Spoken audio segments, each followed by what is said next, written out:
Perkenalkan, nama saya Nabila Ananda dengan NIM 243304621035. Halo, perkenalkan nama saya Nati Kristati Giting, NIM saya 243304621017. Halo, nama saya Cantika Putri Hana Gultom, NIM 243340462110. Halo, perkenalkan nama saya Syifa Syarani Balkisarian dengan NIM 243304621035. Halo, perkenalkan, nama saya Nini Saudia dengan NIM 243304621010. Halo, perkenalkan nama saya Debbie Aurelia dengan NIM 243304621011.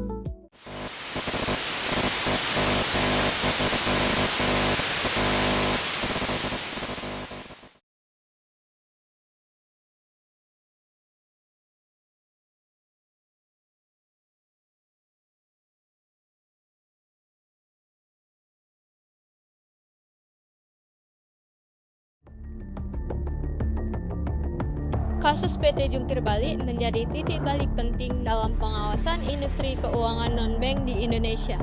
OJK memperketat regulasi investasi dan tata kelola perusahaan asuransi. Pelajaran utama dari kasus ini adalah pentingnya transparansi pengelolaan dana publik, audit internal yang kuat, pengawasan yang berkelanjutan oleh otoritas keuangan.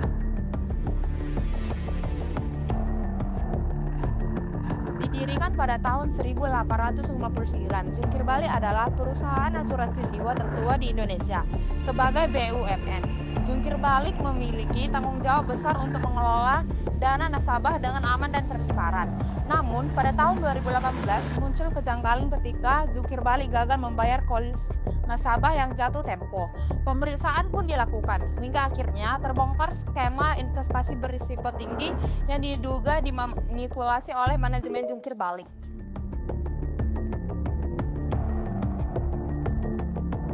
Modus utama dalam kasus ini adalah pengelolaan dana investasi yang tidak wajar. PT Jungkir Balik menginvestasikan dana nasabah dalam bentuk saham-saham gorengan, yaitu saham-saham berkapitalisasi rendah yang mudah dimanipulasi harganya. Skema ini melibatkan rekayasa harga saham dengan cara membeli saham-saham tidak likuid dalam jumlah besar, melakukan transaksi silang atau cross trading dengan rekanan perusahaan investasi, mengatur pergerakan harga saham agar terlihat menguntungkan secara artifisial.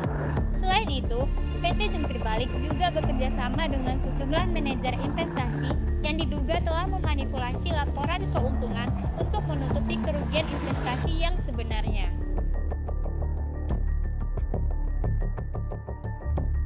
Akibat investasi bodong ini, Jungkir Balik tidak mampu membayar klaim polis jatuh tempo yang jumlahnya mencapai 12,4 triliun. Dan hasil audit BPK menunjukkan total potensi kerugian negara hingga 16,8 triliun. Ribuan nasabah termasuk pensiunan kehilangan dana mereka. Banyak yang menggantungkan harapan hidup pada klaim asuransi tersebut.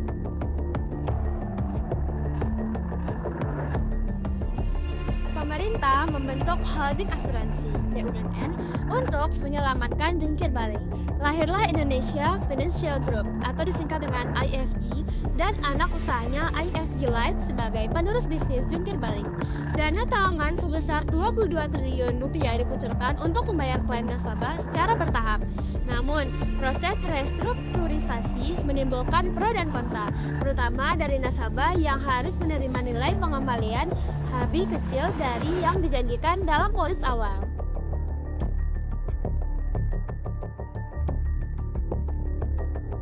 Membongkar dugaan penyelewengan dana sebesar 16,8 triliun.